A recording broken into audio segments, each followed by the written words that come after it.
हम तुम्हें अपने साथ लेके नहीं जा सकते, तुम्हें अगर चलना है तो सवारी का इंतज़ाम करो, वरना हम तुम्हें लेकर के नहीं चल सकते।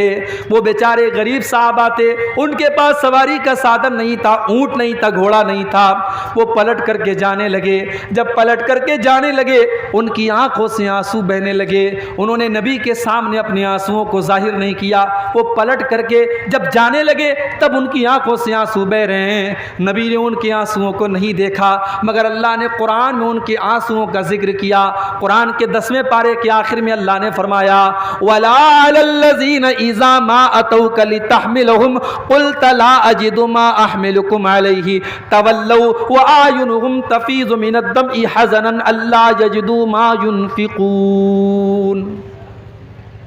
ऐ नबी, मेरे उन गरीब सहाबा को ज़रा देखिए जो आपके पास आकर के कहते हैं कि अल्लाह के नबी हमको भी लेके चलिए, और आप कहते हैं मेरे पास सवारी नहीं है। तो ऐ मेरे नबी, वो पलट करके जब जाते हैं तो रोने लगते हैं, उनकी आंखों से आंसू बहने लगते हैं। हज़नन अल्लाह यजिदु मा युनफ़िक़ून, उन्हें मलाल है इस बात का कि काश उनके पास भी इतना होता कि आज वो इस्लाम के लिए कुछ कर सकते। मेरे प्यारे साथियों, ये नबी के सहाबा हैं, उनकी आंखों में इसलिए आंसू हैं कि वो इस्लाम की मदद नहीं कर पा रहे हैं। आज हमारे पास घर है, जमीन है, जायदाद है, माल है, बहुत कुछ है, मगर हम अल्लाह के दीन के लिए एक मिनट नहीं देना चाहते हैं, एक रुपया नहीं देना चाहते हैं। हम कितने पीछे हैं इन चीजों में, जरा हम और आप गौर करें। अब आइए 2-4 वाकयात अल्लाह के नबी की सीरत से आपको सुनाता हूँ, जब प्यारे नबी की आंखों में आंसू आए थे। क्योंकि आज की मेरी तकरीर का उन्वान यही है, रोना। अब यह रोने की बात आई है तो एक बात बोलता हूं, रोना भी कई तरीके का होता है। हम लोग समझते हैं कि साहब आदमी को जब तकलीफ होती है, दर्द होता है, तभी रोता है। अल्लामा इब्न क़य्यिम ने लिखा है कि रोना 10 तरह का होता है। 10 तरीके से इंसान रोता है। नंबर 1, सबसे पहला जो रोना होता है रिक्कत का रोना, रहमत का रोना। आपने किसी को तकलीफ में देखा, आपको तरस आ गया, रहम आ गया, अब रहम आने की वजह से आपकी आंखों में आंसू आए, ये रहमत का रोना है। दूसरा, खौफ का रोना। आपको डर लग रहा है, पता नहीं क्या होगा, कर्फ्यू लगा है, आपका बच्चा बाहर कहीं गया, आपको डर लग रहा है मेरे बच्चे के साथ पता नहीं क्या होगा, ये खौफ का रोना है। और तीसरा रोना मोहब्बत का रोना। शौहर पूर्णिया से मुंबई गया है काम करने के लिए, बीवी से दूर है, बीवी शौहर से बात कर रही है, बीवी की आंखों में आंसू आ गए, ये मोहब्बत का रोना है। बेटा सऊदी गया है, माँ बच्चे से बात कर रही है, माँ की आंखों में आंसू आ गए, ये मोहब्बत का रोना है। ये रोने की तीसरी किस्म है। नंबर 4, खुशी का रोना। बच्चा इम्तिहान में कामयाब हो गया, घर में आया, माँ को सुनाया, माँ रोने लगी। बेटा कुरान का हाफिज बन गया, घर में आया, बाप रोने लगा। खुशी का रोना है। और अल्लामा इब्न क़य्यिम कहते हैं ना, खुशी का जब रोना होता है तो आंसू ठंडे होते हैं, और जब तकलीफ में आदमी रोता है तो आंसू गर्म होते हैं। बड़े पते की बात है। इसीलिए अरबी में खुशी की कोई जब खबर मिलती है तो कहा जाता है कुर्रतु ऐनी, मेरी आंखों की ठंडक है ये चीज़। जैसे अल्लाह के नबी ने नमाज के बारे में फरमाया, जो इलत कुर्रतु ऐनी फिस्सलाह, नमाज मेरी आंखों की ठंडक है। जब आदमी खुश होता है तो आंखों से ठंडा आंसू निकलता है। और रोने की 5वीं किस्म, दर्द और तकलीफ से रोना। चोट लग गई, आपकी आंखों में आंसू बहने लगा, बिच्छू ने डंक मार लिया, आंखों से आंसू बहने लगा, तो तकलीफ का रोना होता है। रोने की 6ठी किस्म, गम और मलाल का रोना। बाप का इंतकाल हो गया, बेटा रो रहा है, बीवी का इंतकाल हो गया, शौहर रो रहा है, ये गम का रोना है। उसके बाद रोने की 7वीं किस्म, अल्लामा इब्न क़य्यिम कहते हैं कमज़ोरी और बुढ़ापे का रोना। इंसान बूढ़ा हो गया, 70-80 साल का हो गया, अब बेचारा चल नहीं पा रहा है, उसकी आंखों से आंसू आ गए। रोने की 8वीं किस्म, निफाक का रोना, नकली रोना, दिखावटी रोना। जैसे यूसुफ अलैहिस्सलाम के भाई लोग आए थे अपने बाप के पास, वजाऊ अबाहुम इशाअन यबकून, रात को अपने बाप के पास रोते हुए आए। अब्बा जान हम खेलने चले गए थे और यूसुफ को सामान के पास छोड़ के चले गए थे, यूसुफ को भेड़िया खा गया। रो रहे थे, नकली रो रहे थे, ये निफाक का रोना था। और रोने की नवी किस्म किराए का रोना। अरब में बहुत सारी औरतों को किराया देकर, पैसा देकर बुलाया जाता था, मैयत पर रोया करती थी। आज भी राजस्थान वगैरह में बहुत सारी औरतें ये काम करती हैं, इसको कहते हैं किराए का रोना। और रोने की 10वीं किस्म मुआफ़क़त का रोना। कोई रो रहा है, उसको रोते हुए देख करके आप रोने लगे, तो ये रोने की 10 किस्में हैं। लेकिन इसमें जो रोना अल्लाह को पसंद है वो ये है कि इंसान अल्लाह के खौफ से रोए। अब आइए ज़रा हम नबी की सीरत उठाते हैं और ज़रा देखते हैं कौन कौन से ऐसे मौके थे जब अल्लाह के प्यारे नबी की आंखों में आंसू आए। एक वाक़या तो आपने सुना, अल्लाह के नबी ने कुरान की तिलावत सुनी और जब आपको अपनी ज़िम्मेदारी का एहसास हुआ आप रोने लगे। आगे बढ़िए, बुखारी की एक और हदीस आपके सामने पेश कर देता हूँ। अल्लाह के नबी के घर में बच्चा पैदा हुआ, मारिया किप्तिया के पेट से बेटा पैदा हुआ। आपको 4 बेटियां थी हज़रत खदीजा से। बेटा जो भी पैदा होता था वो बचपन में ही इंतकाल कर जाता था। एक बेटे का नाम कासिम था, वो भी इंतकाल कर गया। एक बेटे का नाम अब्दुल्ला था, वो भी इंतकाल कर गया। ये तीसरा बेटा था जो हज़रत मारिया के पेट से पैदा हुआ। इस बच्चे का नाम अल्लाह के नबी ने इब्राहीम रखा था। अरब के दस्तूर के मुताबिक बच्चों को देहात भेज दिया जाता था ताकि देहात में दाई का दूध पिएं और मजबूत हो जाएं देहात के माहौल में। अल्लाह के नबी ने अपने बच्चे को देहात में भेज दिया। एक लोहार की बीवी हज़रत इब्राहीम को दूध पिलाया करती थी। बच्चा 1.5 साल का हो गया। एक दिन अल्लाह के नबी के पास खबर आई कि आपका बेटा बीमार है। आप अपने सहाबा को लेकर के अपने बच्चे को देखने के लिए पहुंचे। बुखारी के अल्फाज हैं, आप जब पहुंचे तो आपका बच्चा आखिरी सांसें ले रहा था।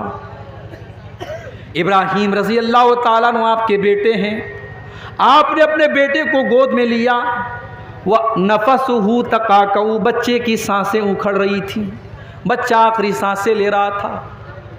अपने बेटे की मौत का ये मंजर देख करके अल्लाह के नबी की आंखों में आंसू आ गए और अल्लाह के नबी रोने लगे।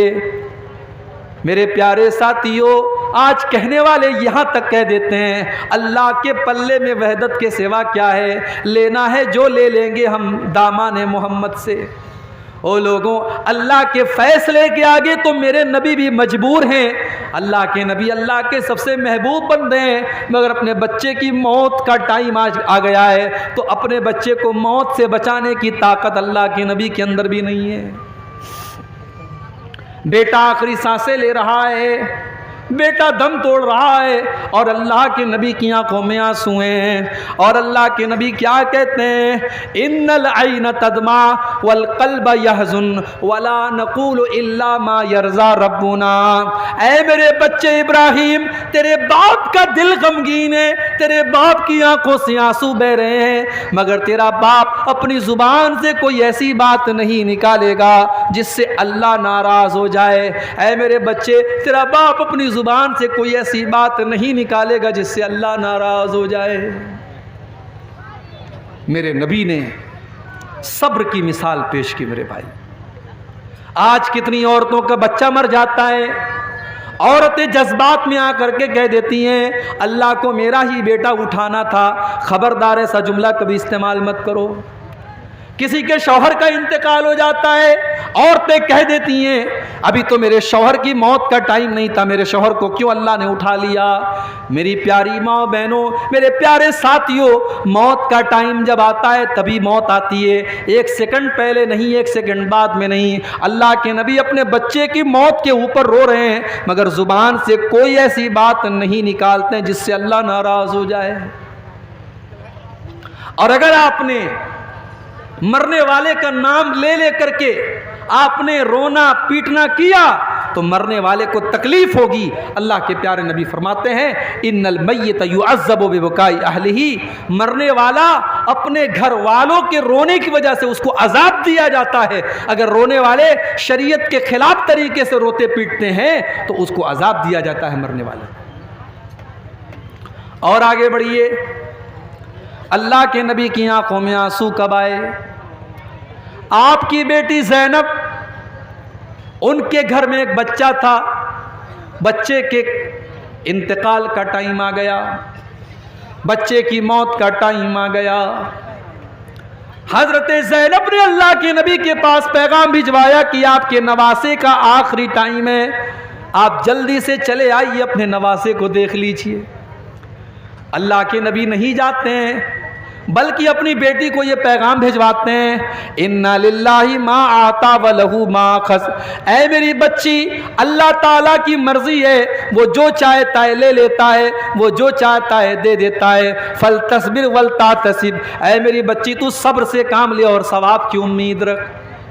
आपकी बेटी ज़ैनब ने दोबारा फिर पैगाम भिजवाया, अय अब्बा जान, मैं अल्लाह का वास्ता देती हूँ कि आप एक बार मेरे घर चले आइए।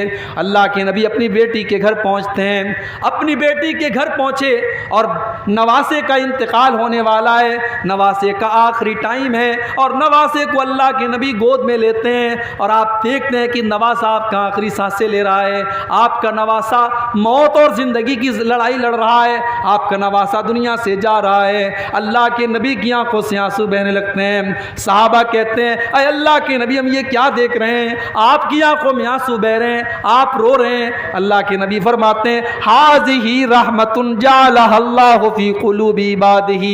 ओ लोगो, ये तो रहमत की निशानी है जो अल्लाह ने अपने बंदों के दिल में डाली है। मैं एक नाना भी हूँ, मैं एक बाप भी हूँ, अपने नवासे के गम में ये आंसू निकल रहे हैं। जो अल्लाह ने रहम दिल में डाला है, उसी रहम की निशानी है। नबी की आंखों में आंसू आए थे तब भी। एक और मौका याद कीजिए, बद्र का मैदान है, 17 रमजान को बद्र की लड़ाई लड़ी गई। 16 रमजान की रात बद्र के मैदान में अल्लाह के प्यारे नबी क़िबला की तरफ हाथ उठा करके दुआएं कर रहे हैं और कह रहे हैं, अल्लाहुम्मा आतिनी मा वअदतनी, अल्लाहुम्मा अंजिज़ली मा वअदतनी। ऐ अल्लाह, तूने जो वादा किया है, तू अपना वादा पूरा फरमा। ऐ अल्लाह, तू अपने वादे का पक्का है, तू अपना वादा पूरा फरमा। अल्लाहुम्मा इन तुहलिक हाज़िहिल इसाबत ला तुअबद फिल अर्ज़ी। ऐ अल्लाह, अगर ये मुट्ठी भर तेरे मानने वाले आज अगर हलाक हो गए, ये 313 अगर आज हलाक हो गए, तो अल्लाह फिर रूए ज़मीन पर तेरी इबादत करने वाला कोई ना होगा, तुझे सजदा करने वाला कोई ना होगा। ये कहकर के अल्लाह के नबी रो रहे हैं, आपकी आंखों में आंसू बह रहे हैं और आप अल्लाह की बारगाह में रो रो करके दुआएं कर रहे हैं। हज़रत अबू बकर सिद्दीक आते हैं और पीछे से आपको चिमट जाते हैं और कहते हैं, कफ़ा का मुनाशदतुका रब्बका। ऐ अल्लाह के नबी, बस कीजिए, आपका रब आपको मायूस नहीं करेगा, आपका रब आपकी दुआ को ज़रूर कबूल करेगा। और दुनिया ने देखा कि 313 मुसलमान 1000 के ऊपर गालिब आ गए। अल्लाह ने 1000 के ऊपर उनको कामयाबी से नवाजा।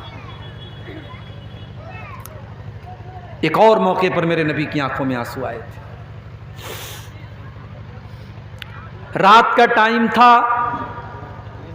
अल्लाह के नबी कुरान पढ़ रहे थे और कुरान पढ़ते पढ़ते आपकी नज़र उस आयत पर पड़ी। इब्राहीम अलैहिस्सलाम अपने रब से दुआ करते हैं, फ़मन तबिअनी फ़इन्नहु मिन्नी वमन आसानी फ़इन्नका गफ़ूरुर रहीम। आय अल्लाह, मेरी उम्मत के अंदर जो मेरी पैरवी करेगा वो मेरा उम्मती है, और जो मेरी नाफरमानी करेगा तो तू गफूरुर रहीम है, तू माफ़ कर देना। उसके बाद अल्लाह के नबी ने ईसा अलैहिस्सलाम की दुआ पढ़ी, इन तुअज़्ज़िबहुम फ़इन्नहुम इबादुका व इन तग़फ़िर लहुम फ़इन्नका अंतल अज़ीज़ुल हकीम। आय अल्लाह, अगर तू इनको अज़ाब दे देगा तो ये तो तेरे बंदे हैं, और अगर तू माफ़ कर देगा तो तू ताकत वाला है, तू हिकमत वाला है। अल्लाह के प्यारे नबी ने सोचा कि ईसा ने तो अपनी उम्मत के लिए दुआ मांग ली, इब्राहीम ने तो अपनी उम्मत के लिए दुआ मांग ली, मेरी उम्मत के गुनहगारों का क्या होगा, मेरी उम्मत के ख़ताकारों का क्या होगा। आपने हाथ उठाए, सही मुस्लिम के अल्फाज हैं, आप रोते हुए कहने लगे, अल्लाहुम्मा उम्मती, अल्लाहुम्मा उम्मती। ऐ अल्लाह, मेरी उम्मत का क्या होगा, ऐ अल्लाह, मेरी उम्मत का क्या होगा। कभी गौर किया आपने, मेरे नबी को नमाजियों की चिंता नहीं है, मेरे नबी को बेनमाजियों की चिंता है, मेरे नबी को तहज्जुद पढ़ने वालों की फिक्र नहीं है, मेरे नबी को तो अपनी उम्मत के गुनहगारों की फिक्र है कि उनका बेड़ा कैसे पार होगा, वो कैसे क़यामत के दिन नजात पाएंगे। आप अपनी उम्मत के गुनहगारों के लिए रो रहे हैं और अल्लाह की बारगाह में दुआ कर रहे हैं कि अल्लाह मेरी उम्मत को बचा लेना, अय अल्लाह मेरी उम्मत को बचा लेना। अल्लाह ने जिब्रील को भेजा, ऐ जिब्रील जाओ मेरे नबी से पूछो क्यों रो रहे हो। आपने फरमाया मैं अपनी उम्मत के लिए रो रहा हूँ। हज़रत जिब्रील ने फरमाया ऐ अल्लाह के नबी, अल्लाह ताला ये कह रहा है इन्ना सनुर्दी कफ़ी उम्मती का वला नसू का, हम आपकी उम्मत के बारे में आपको खुश कर देंगे, आपको परेशान होने की ज़रूरत नहीं है। अगर आपकी उम्मत तौहीद के ऊपर कायम रहेगी, अगर ईमान के ऊपर कायम रहेगी, अगर शिरक नहीं करेगी, अगर गैरुल्लाह के दर पे सर नहीं झुकाएगी, तो आपकी उम्मत का बेड़ा पार हो जाएगा। वो नबी हमसे कितना प्यार करते थे मेरे भाई। सलाम उस पर जो उम्मत के लिए रातों को रोता था, सलाम उस पर जो फर्शे खाक पर जाड़े में सोता था, सलाम उस पर कि जिसके घर में चांदी थी न सोना था, सलाम उस पर कि टूटा बोरिया जिसका बिछौना था, सलाम उस पर कि जिसने खूं के प्यासों को कबाएं दी, सलाम उस पर कि जिसने गालियां सुनकर दुआएं दी। मेरे प्यारे साथियों, वो नबी हमसे इतना प्यार करते थे कि हमारे लिए वो रातों को रोया करते थे। उस नबी से हम कितना प्यार करते हैं? नहीं करते हम। अगर हम करते तो आज मस्जिदें खाली न रहती। वो नबी तो नमाज से इतना प्यार करते थे कि आखिरी टाइम भी उस नबी ने नमाज को नहीं भूला। सोमवार के दिन आपका इंतकाल होता है, शनीचर के दिन आपकी तबीयत बहुत खराब है, आप बेचैन हैं, बेकरार हैं, बार बार आप चादर को फेंक रहे हैं। उम्मे हबीबा कहती हैं आपकी ज़ुबान से अल्फाज नहीं निकल पा रहे थे, मैंने कान लगाया, मैंने गौर से सुना कि देखूं अल्लाह के नबी की ज़ुबान से क्या निकल रहा है। आखिरी टाइम अल्लाह के नबी कह रहे थे अस्सलाता अस्सलाता वमा मलकत ईमानुकुम, ओ लोगो नमाज की पाबंदी करना, नमाज का ख्याल करना, नमाज को नहीं छोड़ना, नमाज से लापरवाही मत करना। आखिरी दिन भी आपको नमाज याद थी। आप जब टेंशन में होते थे, आप हजरत बिलाल से कहते थे या बिलाल अरिहना बिस्सलाह, ऐ बिलाल जल्दी से अज़ान दे दो और मुझे नमाज के ज़रिए सुकून पहुँचाओ, जब तक नमाज नहीं पढ़ लूँगा मुझे सुकून नहीं मिलेगा। ओ नबी से मोहब्बत का दावा करने वालों, ओ नबी पर जान छिड़कने का दावा करने वालों, तुम एक टाइम की नमाज नहीं पढ़ते हो और दावा करते हो कि हम नबी के लिए जान दे देंगे। अरे जान बाद में देना, पहले अपनी नींद तो कुर्बान करके फजर की नमाज तो पढ़ो, तुम जान क्या दोगे? नमाज नहीं पढ़ते क्यों साहब? अरे मौली साहब दुकान भी तो चलाना है। एक जगह मैंने बड़ी अच्छी बात पढ़ी थी, एक दुकान के बाहर लिखा था कि अपने काम से कहो कि नमाज का टाइम है, नमाज से मत कहो कि मुझे काम है, नमाज से मत कहो कि मुझे काम है, अपने काम से कह दो कि मेरी नमाज का टाइम है, मैं तेरे लिए नमाज को नहीं छोड़ सकता। मेरे नौजवान साथियों, आप नमाज की पाबंदी शुरू कर दीजिए। मैं अल्लाह को गवाह बना करके कहता हूँ आपके कारोबार में और बरकत होगी इंशाअल्लाह, आपके चेहरे पर और नूर पैदा होगा, आपकी ज़िंदगी में और बरकत आएगी। जिस दुकान के लिए और जिस कारोबार के लिए आप नमाज को छोड़ देते हैं मेरे भाइयों, वो नमाज से बढ़कर के नहीं है। अल्लाह ने अपने नेक बंदों की तारीफ करते हुए फरमाया रिजालुल्लाह तुलहीहिम तिजारतुन वला बैउन अन ज़िक्रिल्लाहि व इक़ामिस सलाह, मेरे नेक बंदे कारोबार की वजह से कभी नमाज नहीं छोड़ते। मेरे नबी कभी बद्दुआ नहीं करते थे किसी के ऊपर, कभी किसी के ऊपर जल्दी बद्दुआ नहीं करते थे, मगर जब जानबूझ करके काफिरों से लड़ाई की वजह से आपकी असर की नमाज कज़ा हो गई और उनसे जंग करने की वजह से सूरज डूब गया और असर की नमाज आपकी कज़ा हो गई। तो बुखारी के अल्फाज हैं, आपने बद्दुआ करते हुए फरमाया मला अल्लाहु बुयूतहुम व कुबूरहुम नारा, अल्लाह इनके घरों को और इनकी कब्रों को जहन्नम की आग से भर दे। शगलूना अनिस सलातिल वुस्ता, इनकी वजह से हमारी असर की नमाज कज़ा हो गई, इनकी वजह से हमारी असर की नमाज छूटी। इतनी मोहब्बत थी अल्लाह के नबी को नमाज। सोमवार के दिन आपका इंतकाल होता है, फजर की नमाज मस्जिद के अंदर चल रही है, अबू बकर सिद्दीक नमाज पढ़ा रहे हैं, सहाबा पीछे नमाज पढ़ रहे हैं। अल्लाह के प्यारे नबी हुजरे आयशा का पर्दा हटाते हैं, सामने हजरत अबू बकर नमाज पढ़ा रहे हैं और सब लगी हुई है, सहाबा नमाज पढ़ रहे हैं। अल्लाह के नबी मुस्कुराने लगते हैं, आपके चेहरे पर मुस्कुराहट आ जाती है। अच्छा, जब मेरे नबी मुस्कुराते थे ना, ऐसा लगता था 14वीं का चाँद चमक रहा है, ऐसा लगता था कि दुनिया की सारी खूबसूरती खत्म है मेरे नबी के ऊपर। वो हस्सान बिन साबित ने कहा था ना, वो अहसन मिन कलम तरकत आईनी व अजमल मिन कलम तलिदिन निसाउ।